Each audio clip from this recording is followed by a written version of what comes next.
la CAN Maroc 2025 sur Matin Libre Télévision. La CAN Maroc 2025 sur Matin Libre Télévision. C'est des plateaux spéciaux chaque jour avec des consultants expérimentés, des analyses pointues avant et après chaque match, sans oublier vos jeux pronostics avec de nombreux lots exceptionnels à gagner. Rejoignez nos annonceurs en composant le 01 97 99 25 22. Ne manquez surtout pas ce grand rendez-vous sportif.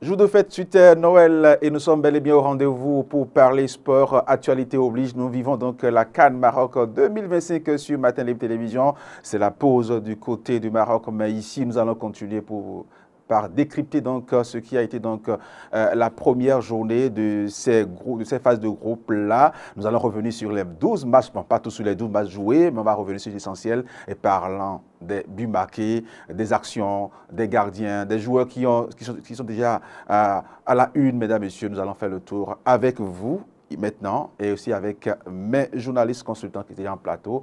On va les installer.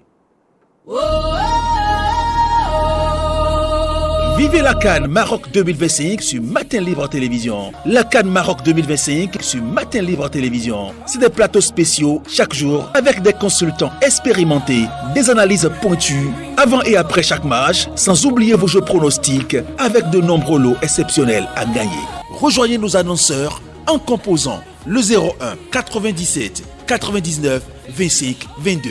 Ne manquez surtout pas ce grand rendez-vous sportif.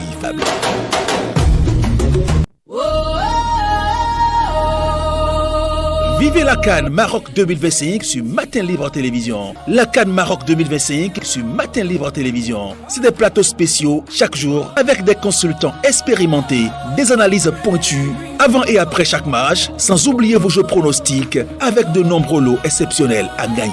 Rejoignez nos annonceurs en composant le 01 97 99 25 22. Ne manquez surtout pas ce grand rendez-vous sportif.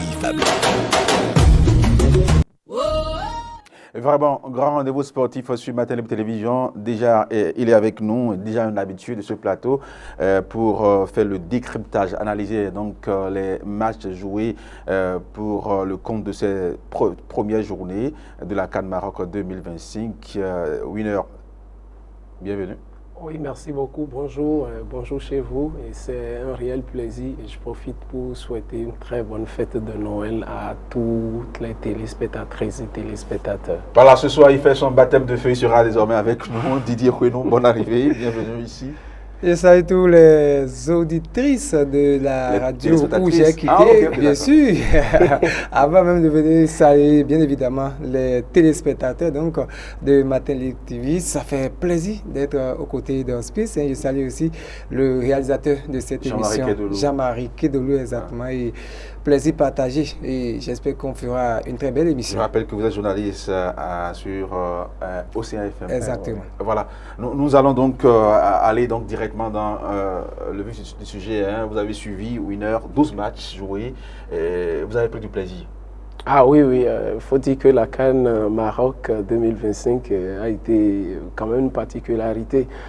En ce sens où, comme je l'ai dit dans les émissions antérieures, il y a le côté traditionnel, l'identité culturelle et puis il y a le beau spectacle. Alors, il y a aussi la pluie qui s'est invitée à cette grande manifestation-là, à cette grande manifestation sportive et ça fait énormément plaisir. De toute façon, il y a eu des buts et aussi, il faut dire que les Guépards nous ont fait un peu de plaisir, même s'ils nous ont laissé sur un goût d'inachevé. Ils auraient pu faire mieux, selon vous? Absolument, parce que le match s'y prêtait bien. Après le 1-0 à la 16e minute de jeu, les Béninois ont pris le jeu à leur compte, mais le réalisme n'était pas du tout au rendez-vous. Mais il faut dire l'avenir de cette équipe du Bénin repose sur la jeunesse, puisque ce sont ces jeunes joueurs qui ont fait véritablement la différence. Mention spéciale à Imran Hassan, Dodo Doku, Moumouni, sans oublier Rodolfo Aloko, qui a convaincu tout le monde qu'il reste l'un des joueurs prodiges de notre 11 national. On croise les doigts pour le samedi prochain. On sera encore ici en plateau pour en parler. Avec Didier Kouenou, vous avez suivi ces 12 matchs. Effectivement, comme l'a dit Innocent, le match qui retient beaucoup plus notre attention, c'est bien sûr celui livré par les Guépards du Bénin. Un match attendu, c'est vrai, dominé de bout en bout. On était loin d'imaginer quand même que cette équipe béninoise allait faire une prestation pareille. On connaît un peu l'effectif du Congo et surtout la dynamique sur laquelle l'équipe congolaise, les Léopards, on sait, ils sont encore en course pour la Coupe du Monde. Voilà, la Coupe du Monde, le mondial. Donc forcément, ils sont sur une très belle dynamique. On se disait que entre ces deux félins, carrément, ce sera du côté des Léopards. Mais attention, on a eu droit quand même à un match au cours duquel le Bénin a tenu, le Bénin a véritablement menacé.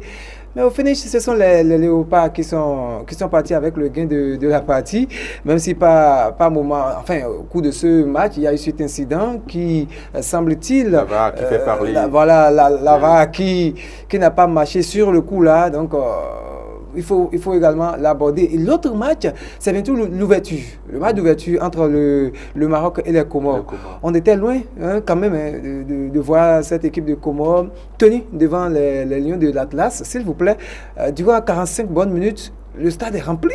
Le 12e homme était présent à la tif donc de l'équipe marocaine, mais les Comoriens ont tenu jusqu'à ce qu'on soit arrivé à la fin de la première partie. C'est vrai, à la deuxième, le but est intervenu et qui encore de mieux pour marquer ce but-là. Je pense que ça mérite. Le Maroc est désormais sur une bonne dynamique. C'est clair que leur ambition, c'est comme ce qu'on a vu en Côte d'Ivoire. Plus ils iront loin dans la compétition, mieux leur envie va augmenter. Vous savez aussi, le continent ne réussit pas trop au Maroc. Et donc, on verra cette compétition que le pays organise, le royaume chérifien organise. Donc, on verra comment ils vont produire ça. Mais j'ai été un peu déçu, quand même, par la prestation de la Côte d'Ivoire. Oui, qui a joué, je crois, hier. Voilà, 1-0, parce que ce sont les éléphants. Alors, il y avait quand même de grands noms de football. Oui, c'est vrai, mais j'étais un peu déçu par la prestation parce que je me disais que, bon, la Côte d'Ivoire, face à une modeste équipe, bon, peut-être on me dira que c'est l'entrée en compétition et donc c'est parfois difficile pour même les grandes équipes. On attend voir la deuxième journée. C'est la preuve que la CAN n'est pas une petite compétition pour les non, équipes. vous savez, on a beau porter des préjugés sur la CAN, mais je vous assure, si on doit prendre le contenu de la CAN comparé à certaines compétitions de l'Europe, peut-être même du monde, ma foi, la CAN passera devant certaines compétitions. Ok, vous avez parlé de la VAR, on va aborder donc l'arbitrage au cours de cette première journée de la compétition. On a eu au total 37 cartons distribués, dont 2 cartons rouges. Vous avez, à part l'incidence liée à la VAR et à ce match entre les Léopards et les Guépards, comment est-ce que vous avez apprécié en général l'arbitrage pour cette première journée? Je pense qu'il n'y a pas eu de décision aussi arbitraire, en fait, litigieuse, qui soit réellement remarquable ou visible. Mais dans l'ensemble, on a vu que l'équipe qui s'est occupée de la VAR a quand même fait un travail potable, même si on regrette que pendant plus de 10 minutes, la VAR n'a pas pu fonctionner lors de la rencontre entre le Bénin et la RD Congo. On dit souvent que le technicien, enfin la technique a ses raisons que même le technicien ignore. Donc il y a des aléas qui influencent un peu la technologie. Mais je pense qu'après tout a été mis dans l'ordre. Bon, 2 cartons rouges, c'est très bien mérité. Parce que là, ce qu'on a vu hier contre les étalons, sur ce tacle vraiment vicieux sur Bertrand Traoré, ça méritait forcément une expulsion. Je pense que les décisions ont été prises Et là, vous savez très bien que pour la réussite d'une compétition, il faut l'arbitrage de qualité, il faut une compétence arbitrale bien avérée. Et je pense que juste là, à part que quelques tergiversations, parce qu'il y a certains arbitres qui étaient juste aussi venus, c'est leur première expérience. À part quelques tergiversations, dans l'ensemble, l'arbitrage ne souffre absolument d'aucune défaillance majeure. Voilà. Oui, allez-y. C'est surprenant. Je suis un peu surpris quand même par cette analyse, pour moi, approximative de la situation. Une analyse faite par Innocent Godonou. C'est tant qu'on a connu cet incident avec la VAR sur le match du Bénin, s'il vous plaît. Sur le match du Bénin. Et 10 minutes. Et l'arbitre est allé en contact. D'abord, on a parlé de micro. Et par la suite, la réalisation n'a pas pu produire un retour afin que l'arbitre puisse bien apprécier le geste. Maintenant, au-delà de ça, qu'est-ce qu'on nous avait dit au départ avec l'introduction de la VAR? Ça va aider les arbitres à corriger les erreurs. D'accord? Et donc, il y a eu une décision que l'arbitre devait prendre au départ, avant même d'aller consulter la VAR. L'arbitre n'a jamais sifflé la faute. On me dira quoi? Ils sont combien sur le match? 3, tout au moins. Donc, à partir de ce moment, si Innocent dit qu'il n'y a pas de décision arbitraire, alors que le Bénin a subi ça et avait la possibilité déjà d'obtenir un penalty, quitte à cette équipe maintenant de marquer pour pouvoir obtenir le match, ou du moins obtenir l'égalisation. Moi, je pense que ça fait pas. C'est une faille horrible, hein, puisque ça a pénalisé tout un pays. Et aujourd'hui, ça met véritablement en difficulté la qualification de la sélection béninoise. On aurait pu arracher ce point face au Congo. Et peut-être que les calculs qu'on fait maintenant, on ne ferait pas ces calculs, ou du moins, on va améliorer un peu les avancées. Il a abordé également les cartons rouges. Semble-t-il, hein, les 2 cartons rouges d'ailleurs ont été distribués hier, notamment dans la rencontre Burkina Faso, et bien sûr du côté du Soudan aussi, le Soudan qui a reçu ce carton rouge. Pour moi, si c'est des actions où les arbitres jugent important, je pense qu'il n'y a pas de souci. Mais parfois, moi j'ai senti, surtout au niveau lors de la rencontre Zimbabwe, j'ai senti quelques ratés. Et puis je me dis, on peut corriger, mais on aimerait quand même que nos arbitres, puisqu'il y a la Coupe du Monde qui pointe à l'horizon, et forcément ces arbitres africains, ils vont représenter le continent. Donc il ferait mieux de prendre cette compétition, la CAN là, comme une mise en jambe, si on doit utiliser le jargon du footballistique, pour pouvoir se préparer afin d'affronter la Coupe du Monde qui vient. Donc pour ma part, l'arbitrage, pour cette première journée, ils n'ont pas la moyenne, et je leur donne une note de 8 sur 20. Voilà. Oui, mais la VAR, s'il vous plaît, les techniciens, ce sont des techniciens qui s'occupent de la VAR. Ça ne relève pas de la compétence arbitrale. Eux, ils sont juste là pour interpréter les images qu'on leur envoie. La VAR prend des décisions. La VAR pas de décision. Oui, mais à un moment donné, s'il vous plaît, c'est à la fin de la rencontre Bénin-RD qu'on a su qu'il y avait cette faute-là. Les arbitres avaient la possibilité de discuter avec le juge central. Personne ne savait à ce moment T-là qu'il y avait une situation litigieuse en tant que nous, en tant que spectateurs qui regardons le match. On ne savait pas. C'est à la fin qu'on a eu vent de cela. Mais vous savez très bien que les actions se passent dans un angle donné et la VAR est très bien appréciée. La technologie, c'est la technologie qui recense l'image et envoie ça à la VAR et la VAR interprète. Donc du moment où la technologie souffre d'une défaillance, je pense que l'arbitre ne pourra pas prendre une décision arbitraire. Ça reste un scandale qui va, en tout cas, ça fait parler. Qui va entacher peut-être aussi l'image de cette canne-là. Et surtout que, je me dis, est-ce que l'avènement de la VAR ne diminue pas un peu la compétence même des arbitres? Ça a dénaturé même. Ça a dénaturé, en quelque sorte, la réaction des arbitres. Avec l'absence de la VAR, on pouvait d'abord voir cette main. Justement, c'est pourquoi je disais à Innocent. Mais à un moment donné, j'ai compris qu'aujourd'hui, les arbitres se fient simplement à la VAR. Non. En fait, comment ça se passe? Si l'action a eu lieu sur le terrain et l'arbitre ne dit mot, la VAR peut interpeller l'arbitre. Justement, et à ce niveau. Maintenant, l'arbitre, à aucun moment, n'a été interpellé. Et l'arbitre aussi peut-être a jugé qu'il n'a pas vu l'action. Mais l'arbitre, sachant bien qu'il aurait la VAR pour le dédouaner chaque fois. C'est la même action dont il ne s'en parle dès que la balle a touché la main de Chancel, je crois bien. En même temps, les joueurs béninois ont réagi. Vous savez comment on réagit dans la surface de réparation, mais l'arbitre n'a jamais.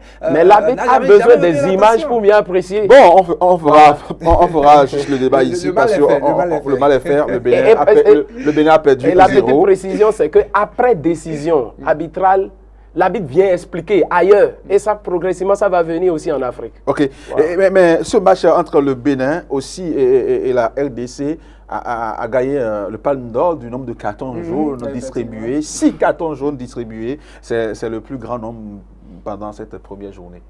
Ah oui, je crois. Et d'abord, le groupe béninois, le groupe du Bénin, ce groupe D, c'est avec actuellement 9 cartons distribués. Donc, le groupe vient en tête. Et vous savez, sur la rencontre Léopard-Guépard, il y a eu plus de fautes, notamment du côté des Léopards, en direction des Béninois, parce que le Bénin avait conservé beaucoup la balle. Donc, on peut comprendre que c'est une rencontre à intensité, véritablement à intensité. Donc, peut-être c'est l'une des raisons pour lesquelles on a enregistré autant de fautes. Vous savez, dans la suite logique des autres rencontres, le Bénin, enfin, on n'a pas eu trop d'intensité. Il y a certaines équipes qui ont déroulé carrément, à l'image de la Tunisie, de l'Algérie et encore du Sénégal, qui ont carrément fait un carton plein, à l'exception de la Tunisie qui a marqué 3 buts, qui a encaissé 1. Le Sénégal et l'Algérie ont marqué par 3 fois déjà contre 0 pour les adversaires. Donc, dans ce genre de rencontres, il y a souvent moins de fautes. Okay. Oui, rapidement par rapport à ce record de cartons dans le groupe D. Ben, ça se comprend, surtout que il faut dire que pour la première partie, contre le match entre la RD Congo et le Bénin, il faut d'abord souligner un certain engagement physique au fait de la part des Béninois dans les premières minutes et puis par la suite. De toute façon, les cartons ont forcément une fonction beaucoup plus pédagogique, c'est pour prévenir et c'est aussi pour protéger l'intégrité physique des joueurs.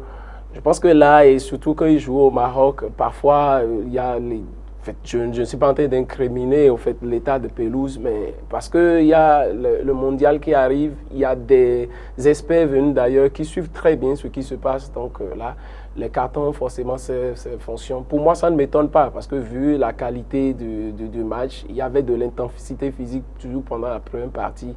Ce n'est que pendant la deuxième partie que les RD Congolais ont pris l'eau. Ils étaient obligés de commettre l'impair régulièrement face à cette fougue de la jeunesse béninoise. On a vu aussi des gardiens de but héroïques parce que 2 pénaltys accordés au cours de cette première journée et ces 2 pénaltys ont été donc arrêtés par les gardiens.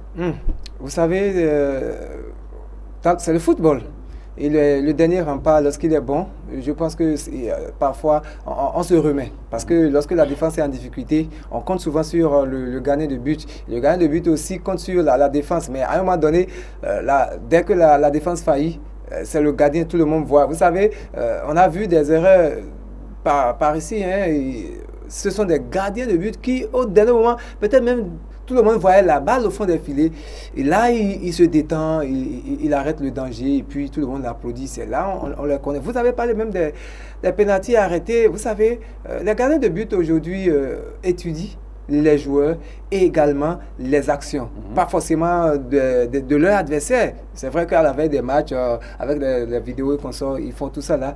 Mais aujourd'hui, même la posture du joueur informe le gardien de but sur les possibles ou les probables angles de frappe, justement. Les probables angles de frappe. Donc, dès que le gardien arrive en quelques secondes à sélectionner son angle, il y va à fond. Dès que le joueur met là, il n'y a rien à faire, la balle est captée. Donc, pour moi, ils ne font que ce qu'ils ont appris, ce qu'ils peuvent faire pour sauver leur équipe. Je vous donne une information qui... Oui, rapidement.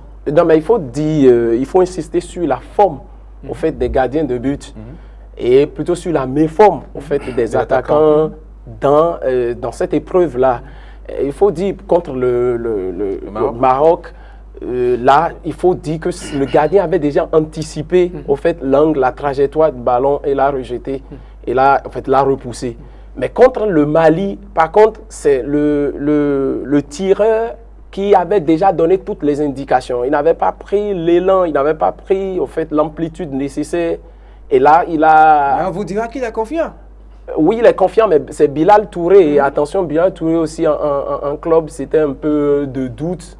Et là, ce doute se traduit aussi par sa façon de le faire. De toute façon, pour réussir les épreuves, de tir au but. Bon, pour des pénaltys, il faut avoir une psychologie d'acier. Et il faut être aussi habitué. Et n'oublions pas, les premiers matchs sont des matchs de rodage. Mais quel que soit Alpha, quand la balle est au fond des filets, c'est que c'est bien joué. Oui, mais je vous donne une info. Absolument, mais quand c'est arrêté, ça dit le gardien. Je vous donne une info qui peut-être va vous déplaire. Le meilleur gardien selon donc, les statistiques, c'est celui botswanais, 14 arrêts.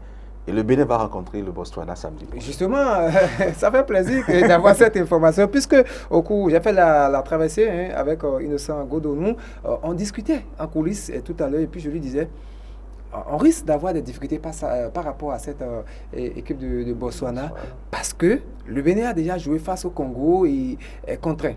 Donc, désormais, nos espoirs se reposent sur la rencontre face au Botswana. Et je disais, attention. Et plus le temps passera, moins on sera confiant. Donc, si effectivement, avec ce record, ce gardien viendra face au Guépard avec plus de confiance. Et donc, tous les tirs qui viendront de tous les angles, il va être présent. 14 et quand arrêts il va arriver à le faire durant les 15 premières minutes, ça va faire douter la sélection béninoise. Votre réaction, 14 arrêts au cours de ce match face au Sénégal?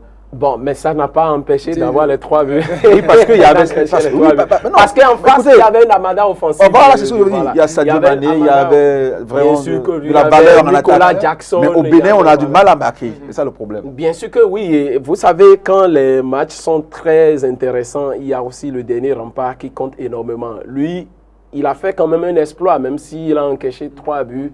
Mais s'il n'avait pas fait autant d'exploits, ce serait véritablement un score fleuve. Et là, c'est un signal très fort par rapport aux Béninois.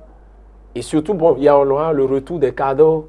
Il doit forcément aller chercher, il doit forcément être très réaliste devant les buts, sinon ce serait extrêmement compliqué. Et encore, quand vous jouez aussi des matchs et que c'est un score étriqué, 1-0, vous donnez encore beaucoup plus d'espoir à l'adversaire d'aller vous chercher. Et c'est ce qui s'est passé contre la RD Congo, c'est ce qui s'est passé aussi contre d'autres nations qui se sont juste contentés de ce petit avantage, mais ils ont joué en reculant et vous avez vu ce qui s'est passé. Donc contre le Botswana, il faut que les Béninois soient réellement réaliste, puisque c'est le réalisme qui compte aujourd'hui.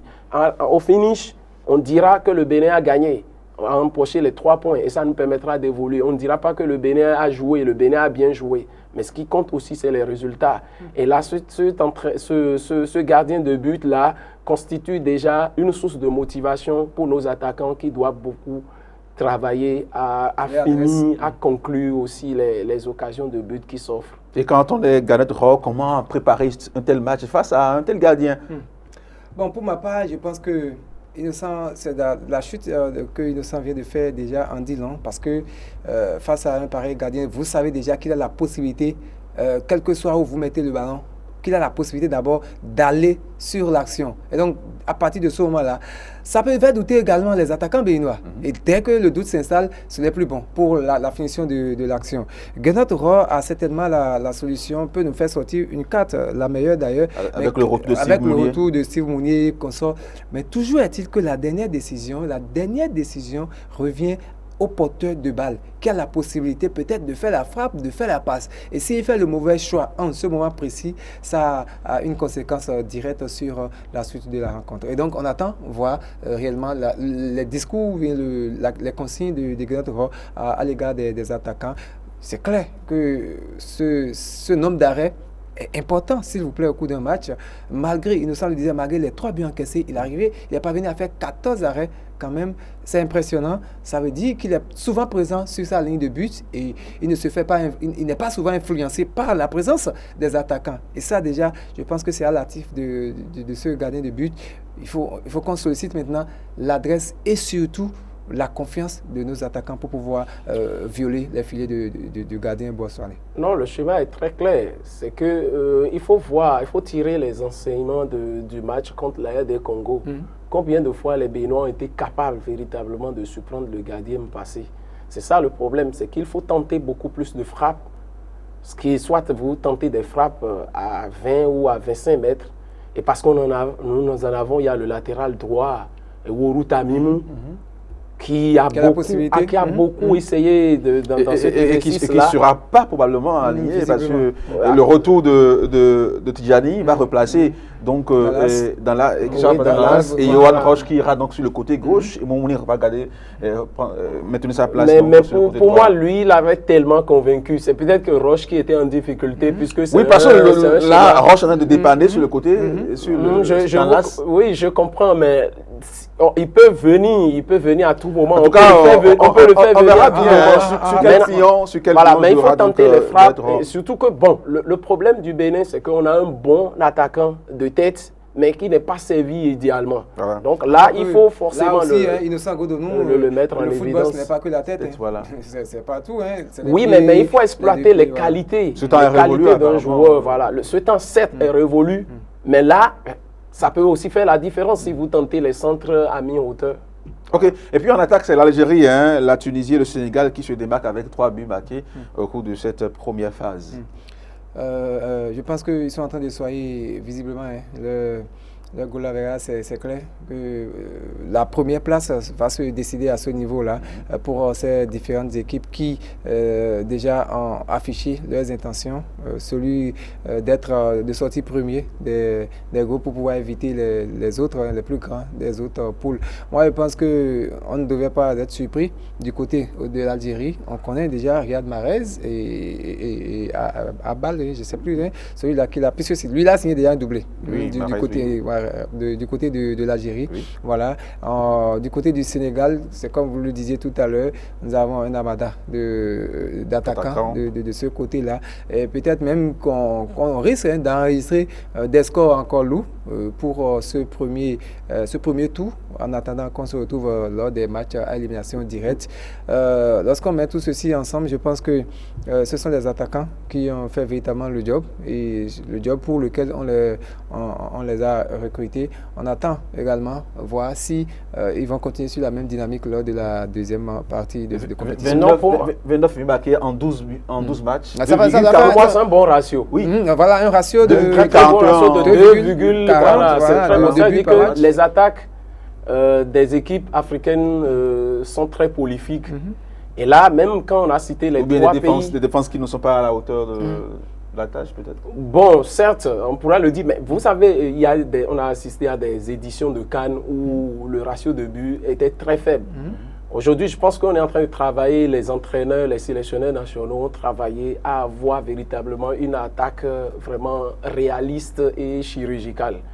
Et c'est en cela, d'abord, quand vous prenez la Tunisie, il n'avait pas véritablement un attaquant de pointe. Achouri est venu de nulle part et il en a mis 2 buts. Jackson, en quittant Chelsea pour Bayern de Munich, là, il n'avait même pas aussi de temps de jeu. Il était carrément remplaçant. Mais il utilise maintenant la CAN pour se mettre en confiance et c'est très important pour lui pour avoir mis 2 buts. Là, moi, la grosse surprise vient de Riyad Mahrez, qui entre-temps était délaissé par Belmadi, mais avec l'arrivée de Petkovic, on a fait confiance en lui. Cela veut dire qu'en réalité, que l'expérience. Riyad Mahrez est devenu un 20 et quand il prend de l'âge, quand il vieillit, il commence à se bonifier. Et on a apprécié véritablement ce qu'il a fait parce qu'en tant que capitaine, il faut montrer le chemin. C'est ça qui a permis aux jeunes qui évoluent au sein de la formation de... c'est pas RB Leipzig, je pense que... Ouais, ça doit être RB Leipzig. Ibrahim Maza qui a su faire la différence. Et attention, il est dans le même club que Edmond Tassoba Et ils se sont défiés, ils se sont dit, mais quelle sera la première équipe à quitter? Est-ce que c'est l'Algérie ou bien c'est le Burkina Faso? Les deux s'affrontent déjà pour la deuxième journée. Ce serait vraiment un choc de taille. Et voilà un choc de taille. Et on va parler de ces équipes qui ont déçu, selon vous. Vous aviez annoncé tout à l'heure la Côte d'Ivoire qui a déçu. Oui, la Côte d'Ivoire, moi je m'attendais. Vous avez vu comment le Sénégal, la Tunisie et l'Algérie ont confirmé tout le bien qu'on pense d'eux. Pour moi, la Côte d'Ivoire m'a laissé sur ma faim. Je m'attendais à une équipe des éléphants tout feu, tout bouillant, comme ça. 1-0 face à qui encore ça. Les éléphants ont commencé timidement, même à domicile, c'était pas facile. Justement, mais on parle du champion en titre. Donc, qu'on le veuille ou pas, les éléphants... La CAN n'a jamais marché pour les champions en titre. Oui, il y a un signe indien qui sont en train de briser. Oui, justement, mais quels que soient les contours, les paramètres que vous allez prendre pour justifier donc, la prestation des éléphants, ça reste une déception pour moi. Parce que, d'abord, l'absence déjà d'Adingra dans cet effectif, moi, ça ne m'a pas trop plu. C'est vrai que le joueur aussi, oui, justement, je le disais, c'est vrai que le joueur aussi, dans la traversée, bon, c'était pas trop chaud là, mais c'est un jeune.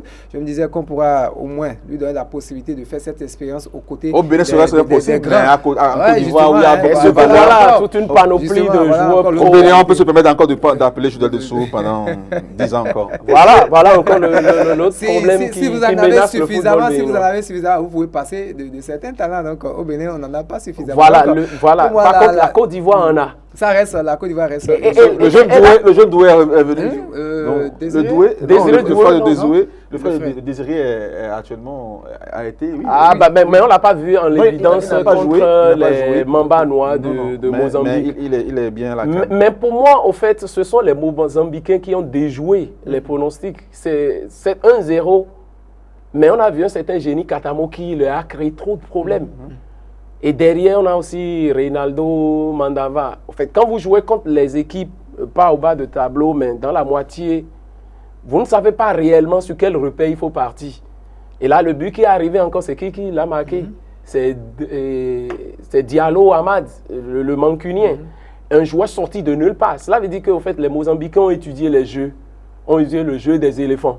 Et ils ont su...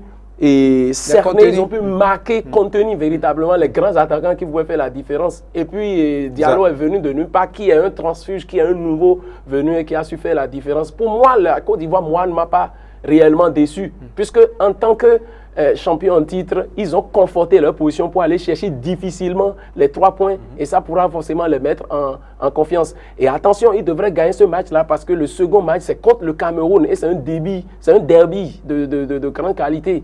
Je pense que les 3 points les mettent en confiance, mais ce serait contre le Cameroun qu'on verra véritablement le vrai visage des éléphants de la Côte d'Ivoire, champions et qui doivent forcément continuer dans cette même lancée. Et parlant du Cameroun, ce Cameroun-là vous a convaincu, hein, appararement. Les Lions de table, vous savez, ils sont souvent favoris, quelle que soit la compétition. Dès que les Lions sont présents, on les prend comme favoris d'abord, avant même le démarrage de la compétition.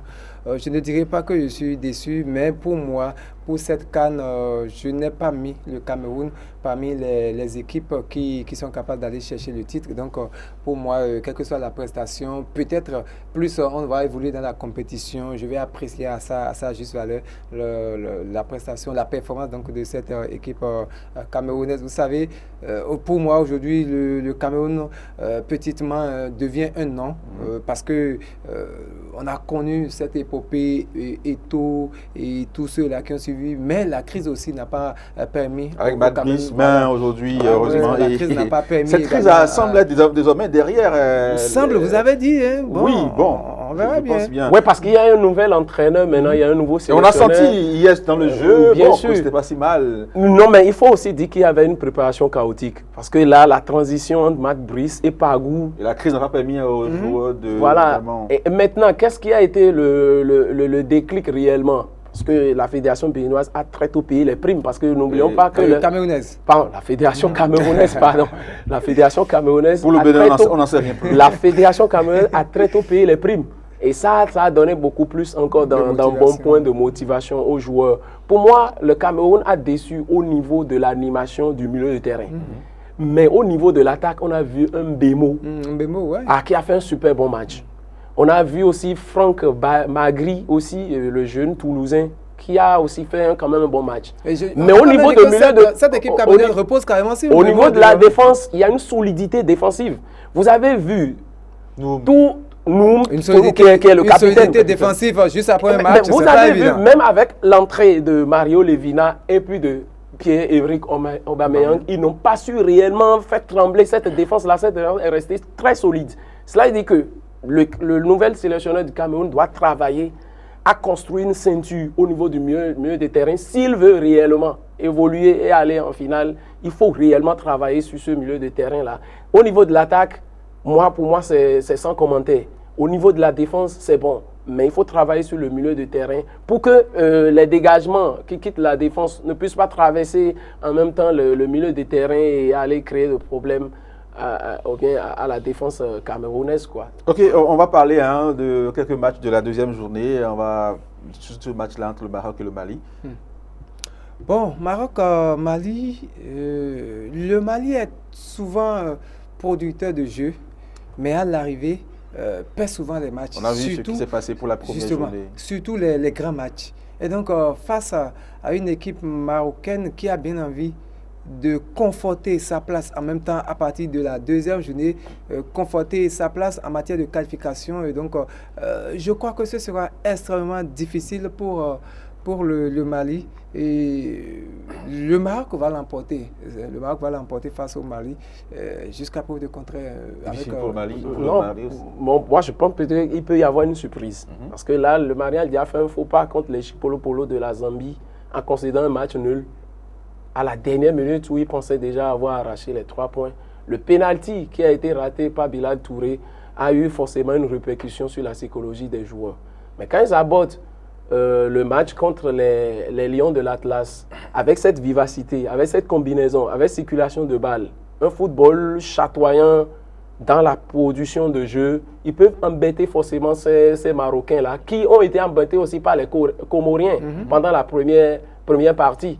Donc, c'est une équipe du Maroc qui a des stars et c'est une équipe qui regarde plutôt son passé au lieu de regarder plutôt son avenir. Oui. Et c'est ça ce qui va beaucoup plus les tromper par rapport aux Maliens qui, s'ils arrivent à corriger l'aspect efficacité, ils vont mettre en danger cette équipe des Lions de l'Atlas. Mais je vois le Mali passer, mais si le Maroc se retrouve encore dans ces beaux jours et puis soutenu par le 12e homme, ils peuvent essayer d'aller chercher une qualification qui sera difficile, mais elle sera laborieuse. Ce sera demain, vendredi, alors, et le samedi, le Bénin qui va affronter donc le Botswana. Pour moi, c'est un match très difficile pour les Béninois parce que tu vas voir toute la débauche d'énergie. Les médecins béninois doivent faire un travail sur ces jeunes-là. Pour la récupération. Absolument, c'est très très important parce qu'on a vu ce sont des jeunes qui ont porté le match. Mais il y aura 5 titulaires qui vont retrouver leur place. Donc je n'en disconviens pas, mais ces titulaires-là n'ont pas débuté la compétition.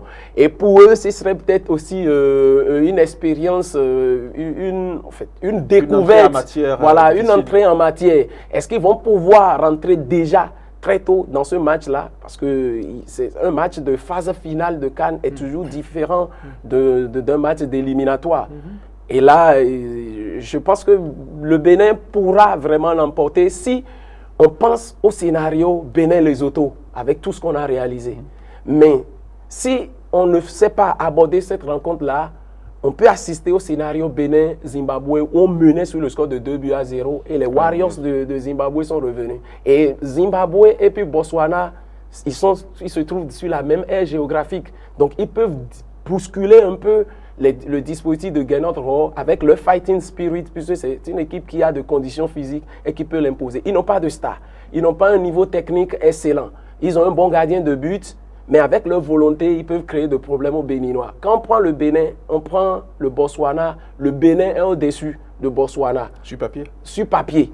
Et le Bénin doit pouvoir transformer, concrétiser déjà cette avancée psychologique-là, cet ascendant psychologique-là, sur la production de jeux, tout en gardant déjà l'esprit de combativité qui a prévalu contre les léopards du Congo. S'ils évoluent dans ce système de jeu, ils évoluent dans cet état d'esprit, ils pourront avoir réellement gain de cause parce que cette victoire impérative, si on n'arrive pas à battre les zèbres de Botswana, ce serait extrêmement compliqué contre les Lions de la Terre.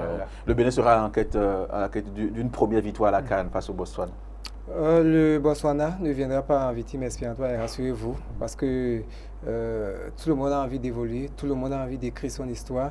Et je peux vous dire que c'est un match piège, c'est un match difficile pour le Bénin, à moins qu'on prenne très tôt les taureaux par les cornes et qu'on arrive à marquer par 2 fois d'abord face à cette équipe de Botswana.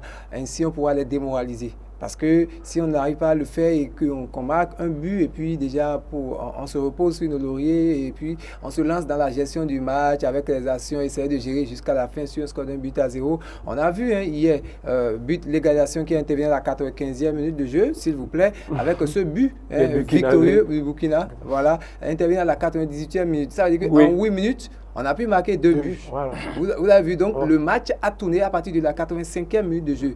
Et donc, alors là, à 85e minute de jeu, on est déjà à combien? À 5 minutes de la fin, sans compter les temps additionnels. Pour une Guinée qui a évolué justement, à 10 contre 11. À 10 contre 11 également, justement. Donc, les joueurs étaient un peu épuisés vers la fin du match. Vous pouvez produire un bon jeu jusqu'à la 89e minute de jeu et encaisser. Et là, ça met complètement en déroute tout ce que vous avez produit comme effort. Moi, je pense que les Guépards du Bénin ont intérêt à gagner ce match. Ont intérêt à gagner ce match parce que ça va relancer l'effectif, ça va relancer aussi le Bénin dans cette compétition et on pourra désormais compter une victoire pour le Bénin dans cette compétition où on joue déjà la 35e édition, s'il vous plaît. Mais on est à notre 5e participation sans victoire. Sans aucune victoire dans le temps. Et le Bénin est sur une ligne un peu sombre parce que depuis le Nigeria, la défaite, ça fait 3 défaites alignées. Et la RDC, donc le Bénin va vouloir donc se relancer aussi et à reprendre le goût de la victoire.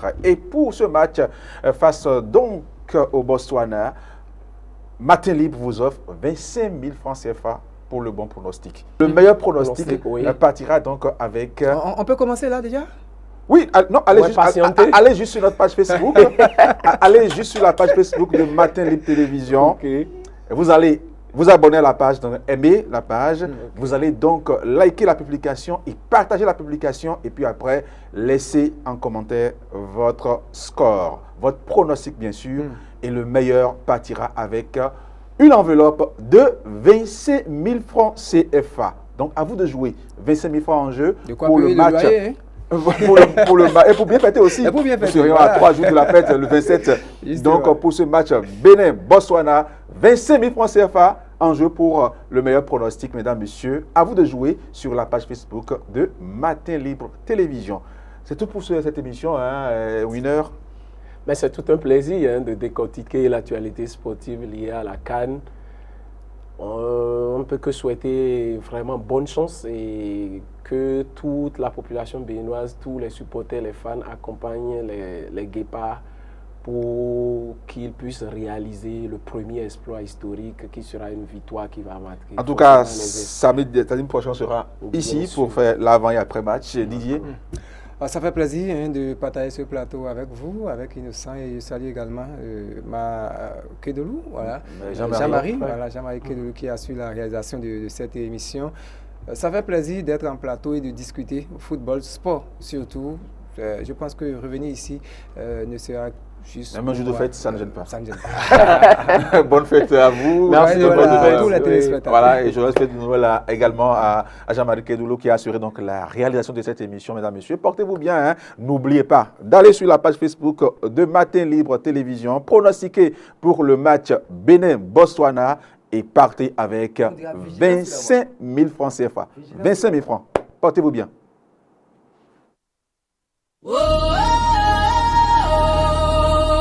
Vivez la CAN Maroc 2025 sur Matin Libre Télévision. La CAN Maroc 2025 sur Matin Libre Télévision. C'est des plateaux spéciaux chaque jour avec des consultants expérimentés, des analyses pointues avant et après chaque match, sans oublier vos jeux pronostics avec de nombreux lots exceptionnels à gagner. Rejoignez nos annonceurs en composant le 01 97 99 25 22.